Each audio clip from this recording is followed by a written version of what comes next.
retour dans votre matinale 100% marché, c'est le live TV Finance. On dissèque comme chaque matin les dynamiques qui jouent sur les marchés boursiers en Europe et au-delà.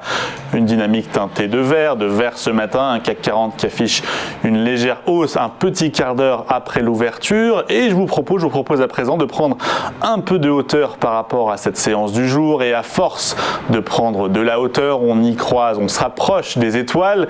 Et quand on s'approche des étoiles, on y croise forcément notre star des réseaux sociaux. J'ai nommé Nicolas Chéron. Nicolas Chéron, stratégiste marché chez Zone Bourse, qui nous fait le plaisir, mais je devrais dire l'honneur d'être sur notre plateau ce matin. Bonjour Nicolas, merci d'être à mes côtés ce matin.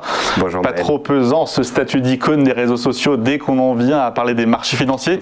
Pas trop harcelé par votre horde de groupies, vous arrivez encore à sortir de chez vous? Ça va. Alors plus sérieusement, c'est sur les cryptos qu'on attend vos lumières aujourd'hui, vos conseils avisés aussi. Les crypto-monnaies donc, le Bitcoin, l'Ether et les autres, l'un des sujets qui agitent les marchés, qui déchaînent aussi parfois les passions. On va rentrer dans le vif du sujet. Et pour cela, j'aimerais d'abord que vous nous exposiez ce qu'est la big picture du marché des cryptos aujourd'hui, de sa réalité. C'est quoi notamment le profil type des investisseurs qui ont franchi le pas? On parle de quelle profondeur de marché aujourd'hui avec les cryptos? Alors très bonne question Maël, déjà merci de me recevoir.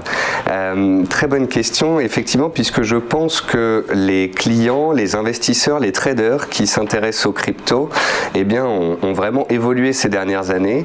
Lorsqu'on revient en arrière, je pense qu'en 2015 par exemple, il y a 5-6 ans, la majorité des investisseurs étaient des geeks, donc des spécialistes de l'informatique, de l'internet, du partage, de la vie privée, des gamers aussi, puisqu'il y a une porosité en fait assez forte entre eh bien, les gens qui sont fans d'informatique, de crypto, etc.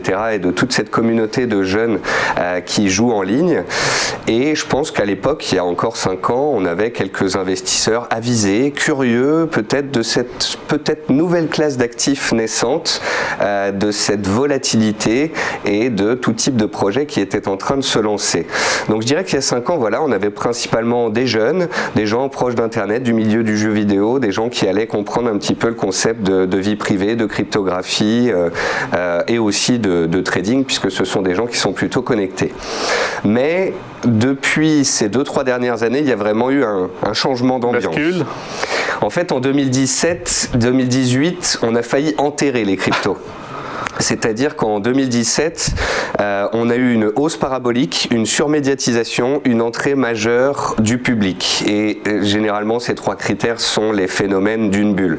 Et effectivement, nous avons eu une bulle à ce moment-là, puisque le Bitcoin était monté sous les $20 000 et il a par la suite perdu 80%. Avec une volatilité absolument folle. Avec une volatilité phénoménale. Des mois à plus 300%, 400%. En fait, ça ressemblait un petit peu à la bulle de l'an 2000. Ouais. En l'an 2000, d'un coup, on découvre l'Internet, on a toutes les sociétés Internet qui s'envolent et on mettra jusqu'à 15-20 ans avant que le marché devienne mature et que certaines sociétés retrouvent leur cours de l'an 2000 20 ans plus tard. Sur les cryptos, j'ai l'impression que cette phase de maturation s'est faite en fait, non pas en 20 ans, mais en 3 ans. On a eu en 2018, 2019, 2020 énormément de projets qui se sont montés autour de la blockchain, autour des crypto-monnaies, une communauté qui s'est renforcée et puis bien sûr ce qui a changé, c'est l'entrée de tous les professionnels. Voilà. Donc 2018, on voulait enterrer les cryptos, on aurait pu dire ça y est, c'est la fin de cette classe d'actifs. Et pourtant, quand on regarde en 2018 au plus bas, on devait être à 200 milliards de capitalisation boursière. Aujourd'hui, on est proche des 2000 milliards de capitalisation boursière. C'est donc en 3 ans une classe d'actifs qui a fait x10, qui pèse un poids énorme et qui, on l'a vu ces derniers mois, s'est affranchi de toutes ces barrières avec des grandes sociétés qui énorme, sont mais quand même très relative par rapport aux classes d'actifs plus classiques comme les actions, les obligations. On est encore très loin en termes de profondeur de marché. Effectivement. Alors juste pour finir cette petite histoire, c'est derrière l'entrée de PayPal qui accepte le Bitcoin en moyen de paiement, puis l'entrée de sociétés comme MicroStrategy qui en ont mis dans leur trésorerie, de sociétés comme Grayscale, fonds d'investissement qui a acheté massivement du Bitcoin, et puis Elon Musk qui a couronné le tout avec les achats de Bitcoin faits par Tesla. Et c'est cette, avant de reculer. Oui, avant de reculer, alors on pourrait faire un sujet sur Elon Musk à lui tout seul. Parfois un soutien des cryptos, parfois il les fait chuter dans leur ensemble, comme il y a 10 jours. Je pense que son poids va un petit peu baisser avec le temps, un petit peu comme John McAfee à un moment donné qui avait un poids assez important sur les cryptos, et je pense qu'elle devrait se défaire comme ça de l'implication d'Elon Musk. Est-ce qu'on peut considérer que les cryptos aujourd'hui sont finalement une classe d'actifs comme une autre, et qu'est-ce qui permet encore de considérer que c'est une classe d'actifs totalement à part? Alors, on va répondre à la question d'avant plus celle-ci en même temps. Aujourd'hui, c'est une classe d'actifs à part entière, certes qui ne pèse pas énorme, mais quand même. On parle au cours actuel, 1700 milliards de dollars, on va dire 2000 milliards de dollars. Le PIB mondial, c'est près de 100 000 milliards de dollars. Le marché action, c'est 112 000 milliards de dollars. Donc aujourd'hui, en fait, avec une poche crypto qui fait 2000 milliards de dollars, on pèse 2% du PIB mondial, un peu moins de 2% de la bourse mondiale.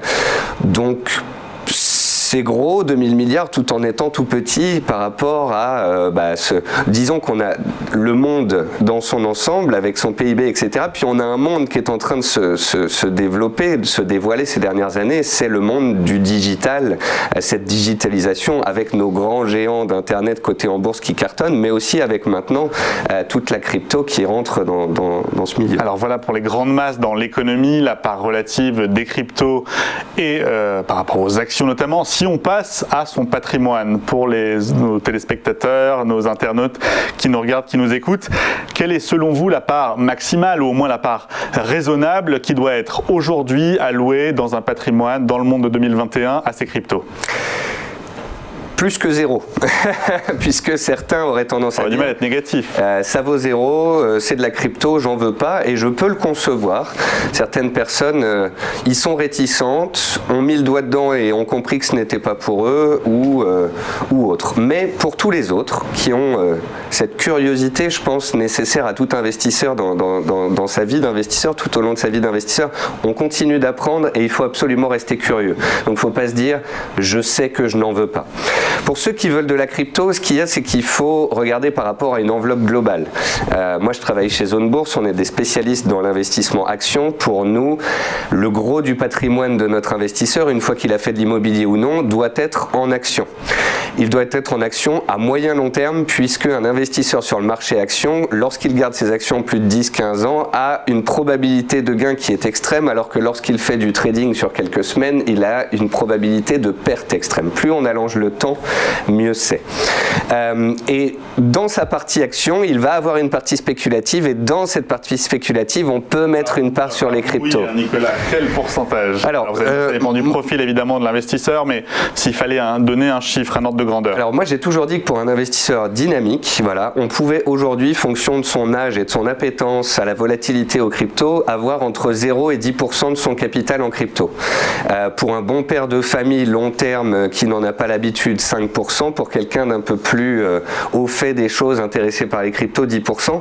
Je pense que quand on met plus de 10% de son patrimoine en crypto, on passe d'une catégorie d'investisseurs à une catégorie de joueurs, puisque on va mettre plus de 10% de son épargne en risque de pouvoir perdre 50 à 70% en l'espace de 2 semaines. Puisqu'il faut savoir que quand on fait des cryptos, on peut gagner 200% en un mois, comme on peut perdre 50% en une semaine. C'est un peu la situation absolument récente qu'on a observée ces derniers jours. Comment on évite d'avoir des sueurs froides, de frôler l'AVC quand on voit justement ces marchés crypto qui dévissent sacrément? Comment on réagit face à ça? Déjà, il suffit de regarder comment ce marché a fonctionné par le passé. Lorsqu'on est un nouvel investisseur sur crypto et qu'on voit les cryptos perdre 50%, on dit c'est une catastrophe, c'est la fin des cryptos. Ah, je te l'avais bien dit, Martine, la Chine va empêcher les cryptos et tout ça, ça retournera à zéro et tous ces millionnaires retourneront à zéro. Vous y voyez du carburant encore pour faire monter les cryptos à court, moyen, long terme? Alors ça dépend parce qu'en fait c'est par vague d'adoption les cryptos. 2013 on a une vague, 2015 on a une vague, 2017 on a une large vague de gens qui ne connaissaient pas la bourse et les cryptos. 2020 on a une vague énorme qui a été engendrée mais sur les cryptos et sur le marché action d'énormément de particuliers à travers la planète qui étaient confinés tout simplement et qui se sont mis au trading. Certains se sont mis à fond sur le trading action, certains se sont dit quitte à aller faire du trading et à profiter de la volatilité, autant profiter de la volatilité des cryptos. Mais justement, on arrive, allez-y. Mais juste pour revenir sur ce moins 50 de tout à l'heure, monsieur et madame Martin, quand ils voient moins 50, se disent ça y est, c'est la fin du monde. L'investisseur crypto qui regarde cette classe d'actifs évoluer depuis 6 ou 7 ans sait que c'est dans les phases de panique, à moins 60%, que c'est là qu'on fait les plus belles affaires. Parce qu'en fait, sur les cryptos, il y a des gens qui tradent en levier et qui, quand les cours vont fortement chuter de 10, 20, 30%, vont être liquidés. On a eu 900 000 comptes liquidés pour près de 10 milliards de dollars liquidés dans la chute du Bitcoin de la semaine dernière. Donc on est sur un point d'entrée plus ou moins aujourd'hui d'après vous? Concrètement oui, quand on est revenu à 30 000 sur le Bitcoin, c'est-à-dire à moins 50 par rapport au plus haut, à 2000 sur l'Ethereum qui était un ancien niveau clé ou encore à 1 dollar sur Cardano, ce sont des supports moyen terme que l'on a créés, qui ont été testés, qui ont été validés et qu'on a encore retesté dimanche et sur lesquels il y a eu des réactions de 20, 30, 40%. Donc tant qu'on ne passe pas sous ces seuils clés qu'on a travaillé ces 2 dernières semaines, on peut dire que pour l'instant tout va bien dans le monde des cryptos. Tout va bien dans le meilleur des mondes, Madame la Marquise. Une dernière question justement pour prolonger cette interview qui arrive à sa fin, malheureusement une interview beaucoup trop courte. Question très simple, quel est le conseil que vous donneriez à un particulier, à un néo-investisseur qui voudrait se lancer aujourd'hui même dans les cryptos? Alors très simple, 3 points. Le premier point, pas aller chez n'importe quel courtier, soit Binance en Chine, soit Coinbase, soit un des courtiers validés PSAN par l'AMF. On tape PSAN AMF liste et on a une liste de 10 courtiers en France validés par nos autorités de marché. Ensuite, la diversification.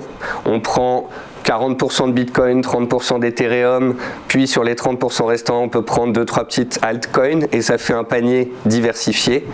Et puis bien évidemment, pas de levier et on ne met pas l'argent des vacances, s'il vous plaît.